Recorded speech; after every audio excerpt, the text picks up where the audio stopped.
La infancia suele representarse como la época más feliz de la vida.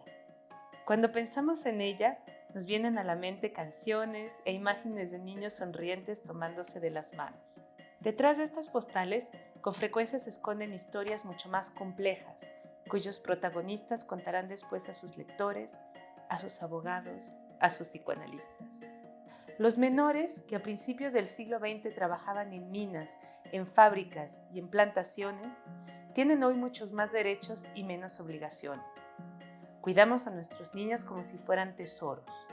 Sin embargo, en países como México, El Salvador y tantos otros, muchos niños conocen vidas totalmente alejadas de esta realidad y se ven obligados a migrar hacia el norte, a trabajar, a mendigar o a integrarse al crimen organizado. La revista de la Universidad de México ha querido hablar de la infancia y abordar algunas de sus problemáticas. ¿Cómo han cambiado las relaciones entre padres e hijos? ¿Cuáles son los peligros que enfrentan los niños hoy en día? ¿Por qué unos niños se vuelven activistas mientras otros se suicidan o se convierten en delincuentes?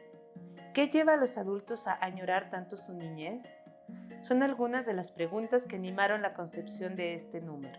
Los niños de hoy serán los responsables del mundo de nuestra vejez y también los futuros custodios del planeta.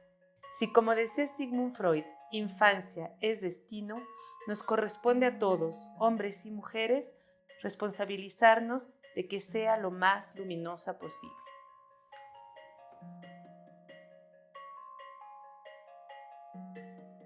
Muy buenas noches, bienvenidos al programa de la revista. Hoy vamos a hablar de infancia y tenemos aquí a dos grandes mujeres. Voy a empezar a presentarles a Anel, que quizás no necesita presentación, Anel Pérez, porque quienes siguen a TV UNAM la habrán visto en Observatorio Cultural, quienes son frecuentadores, ¿no? Frecuentan el Centro Cultural sabrán que es secretaria técnica de vinculación en difusión cultural, en la coordinación de difusión cultural, pero Anel tiene toda una otra dimensión que no sale mucho a cámara, y es que se interesa por la literatura infantil, ha escrito, más bien ha enseñado sobre historia de literatura infantil y ha escrito libros para niños sobre historia y arte. Muy bienvenida, Anel. Gracias, Yael. Vamos a explorar este aspecto tuyo. Padrísimo. Tenemos con nosotros también a Socorro Venegas, que algunos conocerán porque es una novelista y cuentista muy reconocida, y otros por su trabajo en la edición de libros. Estuvo en el Fondo de Cultura Económica como gerente, es decir, editora en grande de literatura infantil y juvenil, y ahora está en Libros UNAM, donde no dudo que traerá algo de ese frescor más joven. Bienvenida, Socorro. Muchas gracias, Yael.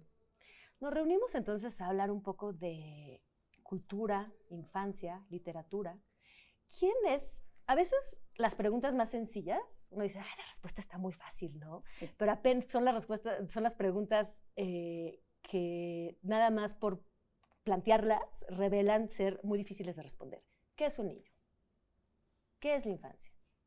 Fíjate que uno de los primeros libros que yo leí cuando llegué al Fondo de Cultura Económica, de los libros con los que tuve que familiarizarme para empezar a dirigir esa división tan exitosa del fondo, fue justo, tenía ese título, ¿qué es un niño?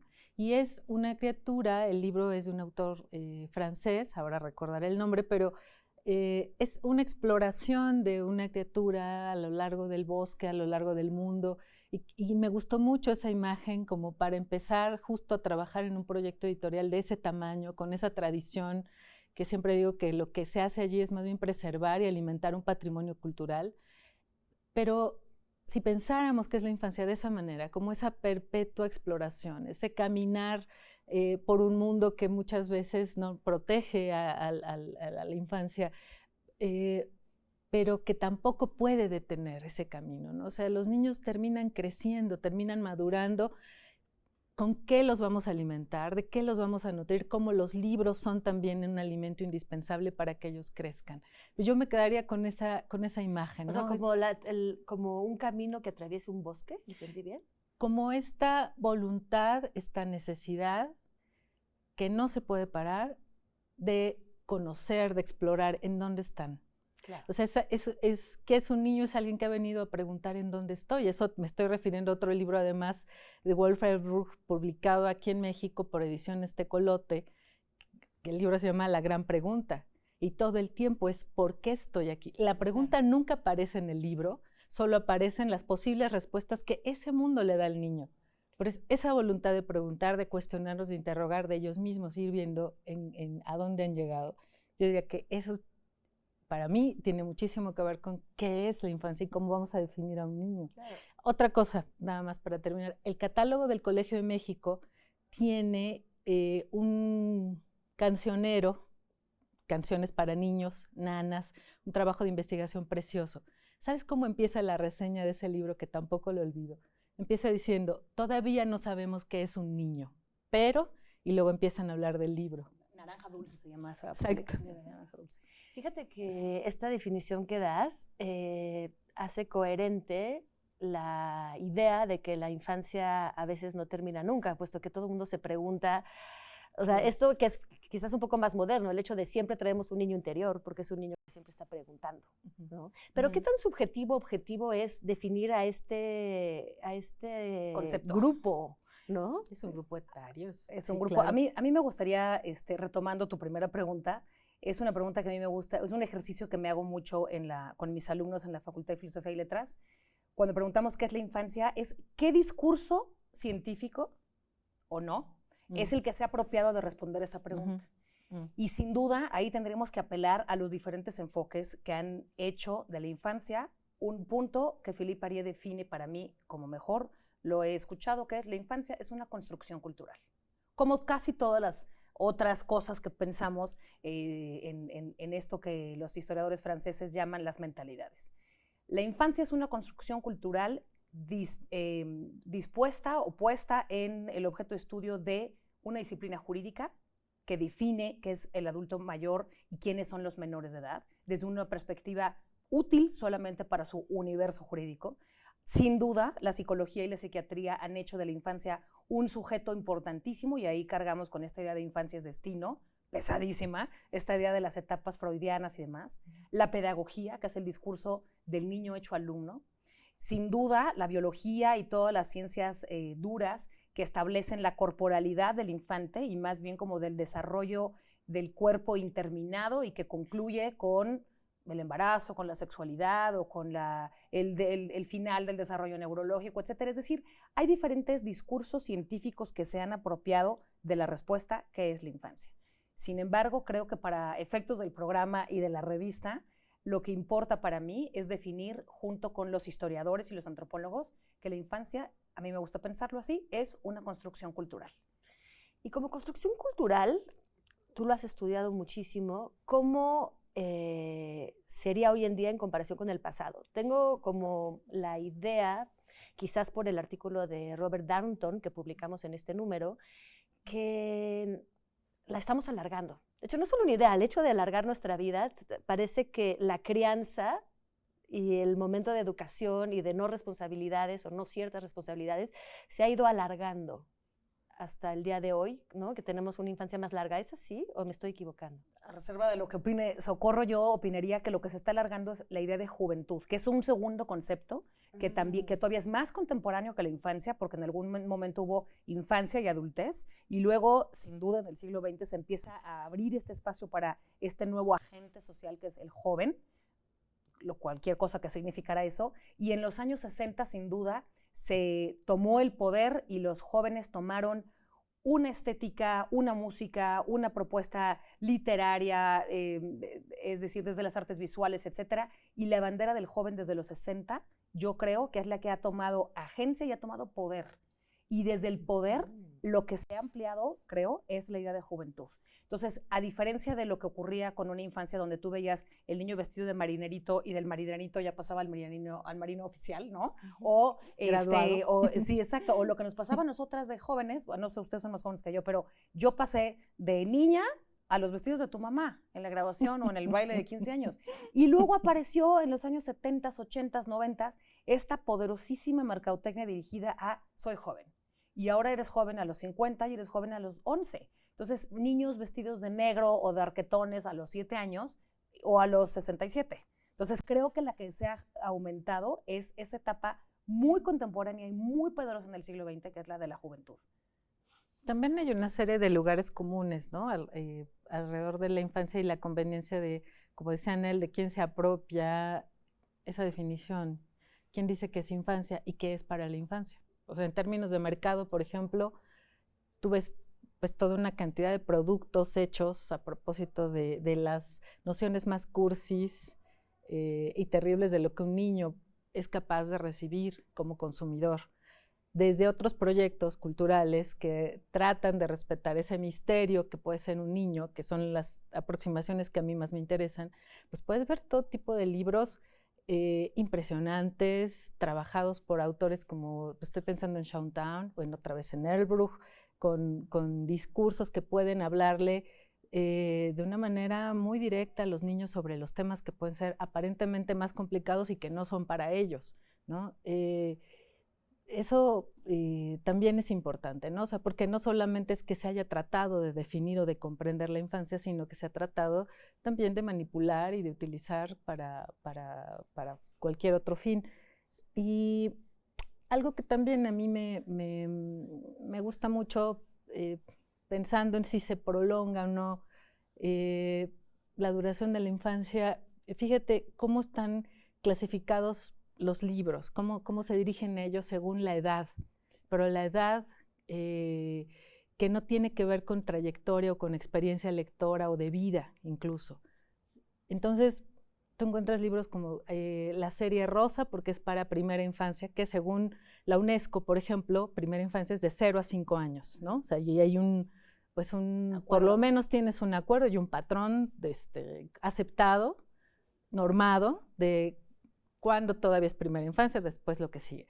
Y los libros que más me gustan tienen estas clasificaciones que comprenden que un lector, sin importar su edad, está hecho y construido de experiencias lectoras, vitales, etcétera, hecho de lecturas, es alguien hecho de libros y de cómo han madurado en su interior. Entonces tú puedes encontrar que alguien puede ser un primer lector porque tiene 6 años o porque tiene 20 o porque tiene 50, pero lo que ahí importa es primeros lectores, los que leen bien, los grandes lectores. Como la experiencia. Como la experiencia. Lectora, o sea, las horas de vuelo. O sea, podríamos también entonces pensar que literatura infantil o también obras de teatro infantil, en fin, las diferentes expresiones culturales, son un entrenamiento, es como primera, o sea, las que se llaman así infantiles, es como, bueno, más fácil, digamos, o más digerido, o con más imágenes para que puedan acceder a ello y entonces van a ir subiendo en nivel, o es más como otra idea que pones como de 5 a 99, ¿no? Como estos juegos donde se reúne la familia que puede jugar todo mundo. O sea, ¿cómo? Claro, los promotores de lectura lo saben muy bien. O sea, ellos pueden trabajar con un primer lector que tiene, de nuevo, 100 años, 90, 80, o que tiene 6 o 5. Y para ellos funciona muy bien un libro con imágenes, un libro ilustrado, porque es justo eso, es un portal, es una puerta de entrada a algo, que no significa que sea algo que porque está ilustrado sea un libro condescendiente, o sea, un libro que te lo pongo con dibujitos porque si no, no lo vas a entender. No. Y ahí está también pues el trabajo de los editores de por medio, ¿no? Claro. Las imágenes también se editan, hay un discurso allí. Por supuesto. ¿Sabes qué? Nos vamos a tener ya que ir a la primera pausa. Siento darles esta noticia, el tiempo pasa corriendo, tanto como la infancia, desafortunadamente. No se vayan, va a ser una pausa muy rápida también y volvemos con ustedes.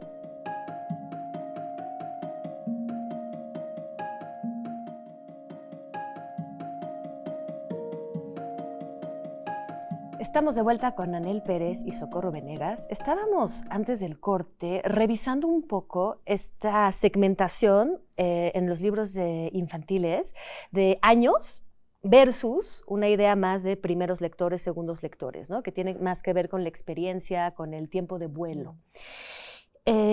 No es entonces una literatura, quiero preguntar si es una lectura, es de entrenamiento, pero es rebajada o, como dice Socorro, se pueden tratar todos los temas. Ahorita, Socorro, dijiste que algunos temas que a lo mejor no son para ellos o son más complejos, que parecen.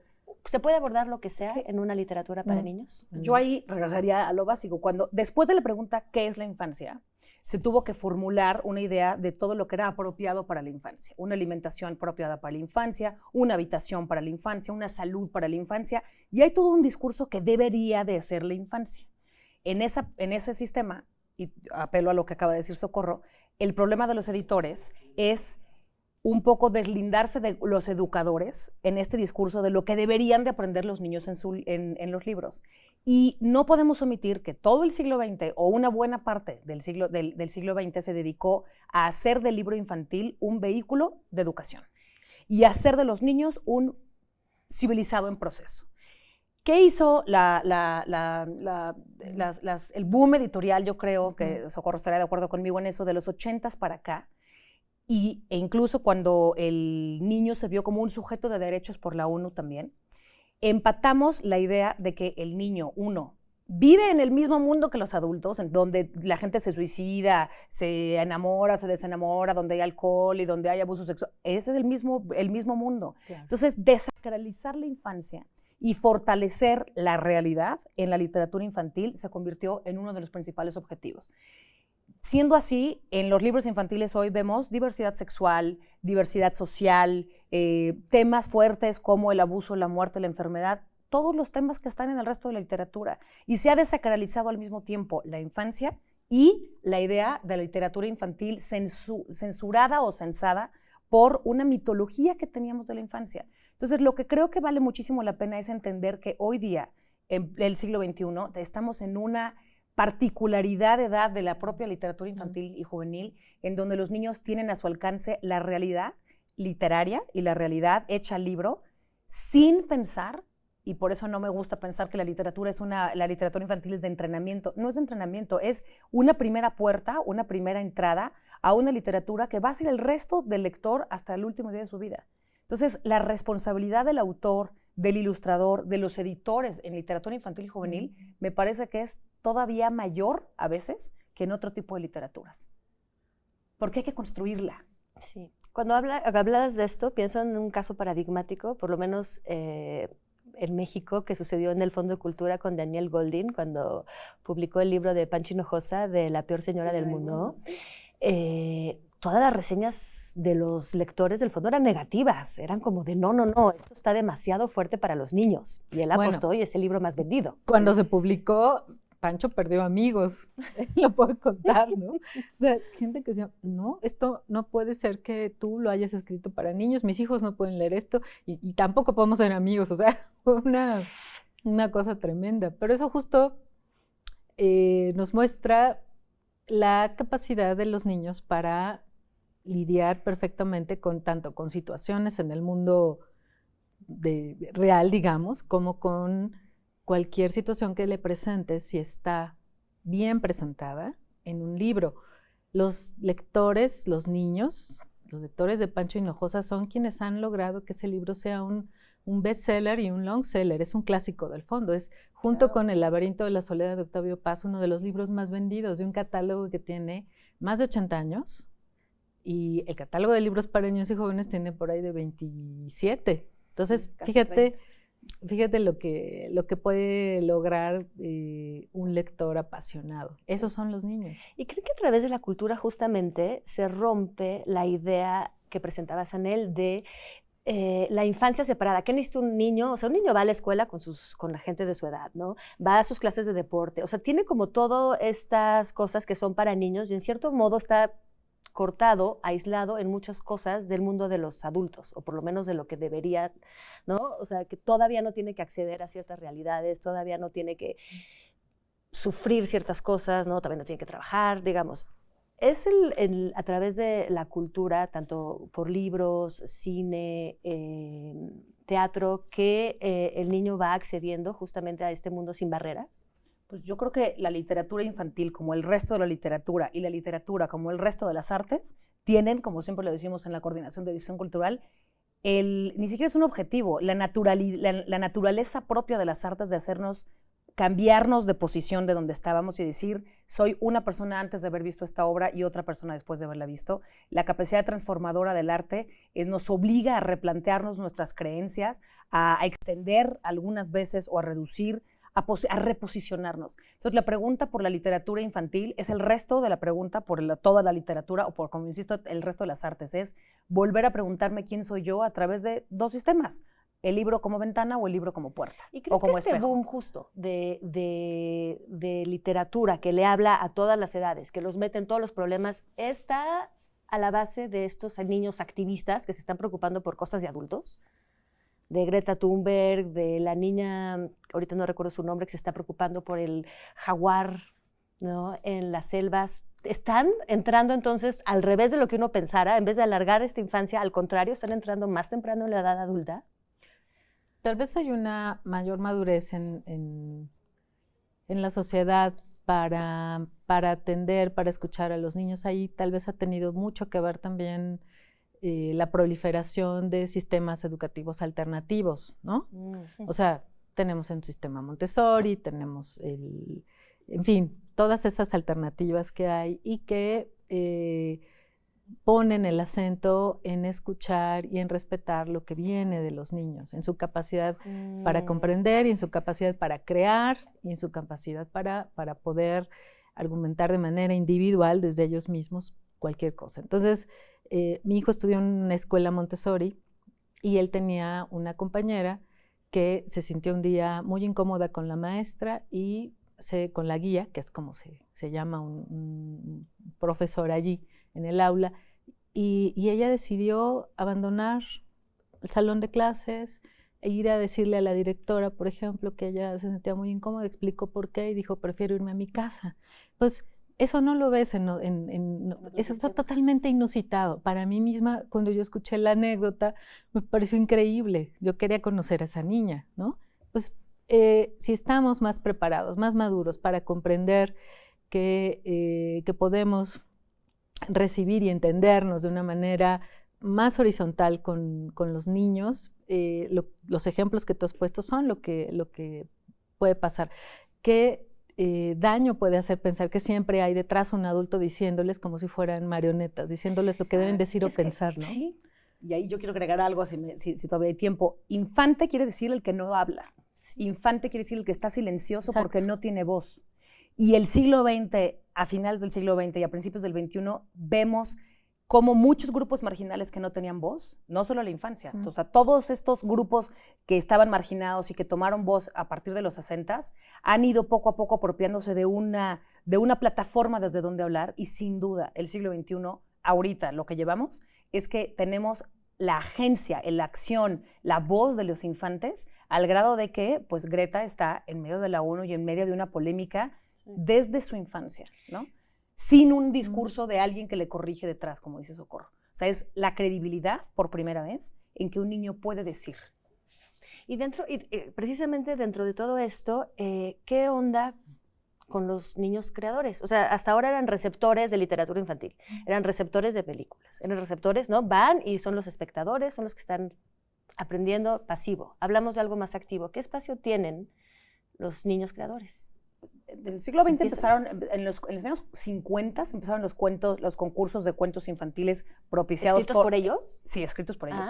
Sí, vemos una serie, hubo un esfuerzo muy, muy importante de la Secretaría de Educación Pública en los años, no me puedo acordar el nombre, o digo el año exacto, pero entre los 50 y 60 empezó a haber este concurso nacional, empezó en Jalapa, si no mal recuerdo, en Veracruz, y se hizo un premio nacional de escritura creativa de los niños, y el premio era publicarlos. Y creo que ha habido muchísimo, luego Conaculta hizo muchísimas publicaciones las así. Las escuelas, las bibliotecas, o sea, es algo que se ha propiciado. Pero el chiste sería, ¿no creen que en vez de que adultos escriban para niños, que también tendría sentido que los niños escriban para adultos? Porque, o sea, si los niños escriben solo para niños, seguimos con un discurso un poco, o sea, está padre, como adultos que escriben para adultos, pero faltaría ya el paso de ir para arriba. Yo creo que hay que saber para qué estamos invitando, convocando a un concurso donde los niños expresen. Creo que eso es lo que se necesita, los espacios donde ellos puedan expresarse, los espacios que los estimulen para que sientan que tienen una capacidad creativa, una capacidad de comunicación. Justo esto que decíamos, ¿no? Greta llega allí porque ha sentido detrás de de ella, seguramente hay una historia que le ha permitido madurar un pensamiento y hacerla sentir capaz de llegar a donde llegó a decir lo que quiso decir. Entonces, si estamos abriendo esos espacios y abriendo las posibilidades, tenemos que esperar que esos niños en algún momento quizá no se vuelvan escritores, como no ocurre en general. O sea, ¿cuántos talleres literarios hay? ¿Cuántas carreras de escritura creativa? Y carreras de estudios literarios, lo que tú quieras. No todos van a convertirse en escritores, pero sí van a ser personas sensibles, lectoras, usuarios de bibliotecas, de librerías. No tenemos, como no estamos en un mundo distinto, no tenemos por qué esperar algo tampoco distinto en el campo de los niños. Los editores que hacen libros para ellos tampoco, y los autores mismos, tampoco tendrían que sentir que hacen algo distinto de cuando trabajan para un adulto. O sea, tienen que exigirse al máximo, por supuesto. Pero si empezamos a hacer esas divisiones de, bueno, si es para niños, entonces lo que esperamos es que sea de esta u otra forma. Tienes que pensar en el mejor lector, en el más exigente, para exigirte en esa medida, ¿no?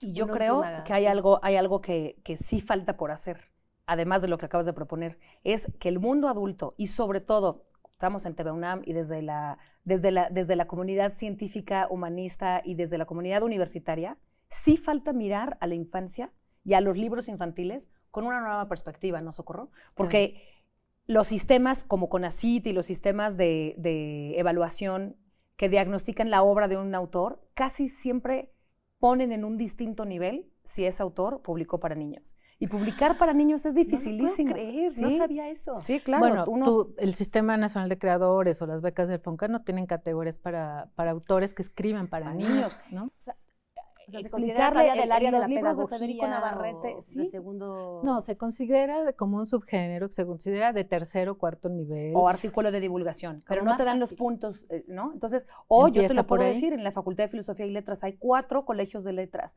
Tenemos un instituto de investigaciones filológicas, otro licenciatura de letras en una FES. ¿Cuántas materias hay de historia de la literatura infantil y juvenil? Creo que ya no hubo tiempo para preguntar, que era la pregunta obligatoria de por qué la UNAM o cómo, ¿no? Se involucra en todo lo que es la cultura para niños, y en particular la literatura, pero creo que diste aquí las pistas de por qué sí, debería. Y hay un trabajo pendiente y hay que hacerlo, ¿no? Y que sin duda. No sin duda ya se empezó. En deporte sí se hace. Fíjate. Bueno, fíjate. Entonces ya empezamos. Qué bueno. Ya, sí. Continuemos. Pues muchas gracias. Gracias a ti, Yael. Muchas Felicidades gracias. por la revista. Muchas gracias. Preciosa. Bueno, es con ustedes todo esto siempre, con su apoyo. Y muchísimas gracias a ustedes también, su apoyo también es muy importante. Síganos en redes, sigan a la revista y muchísimas gracias a TV UNAM por este espacio siempre tan generoso. Nos vemos la próxima semana.